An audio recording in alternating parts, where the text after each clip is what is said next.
Hi welcome back to my channel. So చాలా మంది videos చూస్తున్నారు కానీ సబ్స్క్రైబ్ చేసుకోవట్లేదు. ప్లీజ్ ఛానల్ని సబ్స్క్రైబ్ చేసుకోండి. 500 సంవత్సరాల యుద్ధం గెలుపుని సంబరాలు చేసుకునే సమయం వచ్చేసింది. సో అయోధ్యలో రామ మందిరం స్థాపించారు. మంచి ఎక్స్పర్ట్స్ తో, కంప్లీట్ స్టోన్స్ తో, 3 అంతస్తులో, 300 అడుగుల పొడవుతో, 250 వెడల్పులో, 161 ఎత్తులో ఈ మందిరాన్ని స్థాపించారు. మొదటిగా వెళ్ళగానే 24 మెట్లుంటాయి. ఆ మెట్లు ఎక్కగానే మనం ఆలయ ప్రాంగణంలో చేరుకుంటాము. సో అక్కడికి చేరుకోగానే మనకు అక్కడ మొదటిగా వెలిసిన విగ్రహాలనేవి స్థాపించారు.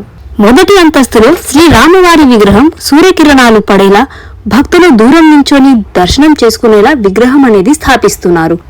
22 జనవరిన అయోధ్యలో విగ్రహ ప్రతిష్ఠానికి ప్రధానమంత్రి మోదీ గారు రాబోతున్నారు. Full video link comment box లో ఉంటుంది, వెళ్ళి చూసేయండి.